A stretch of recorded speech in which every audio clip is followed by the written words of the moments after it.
Alright, today we're going to be checking out this property in Upper Makakilo. Asking price on this one is $478,000.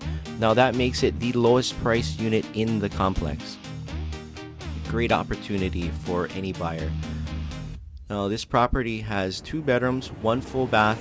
You got 2 assigned parking stalls and about 650 square feet of living area. You got a nice little covered lanai, beautiful ocean views, excellent condition. It's actually just was remodeled before being on the market, so it's never been lived in since remodeling.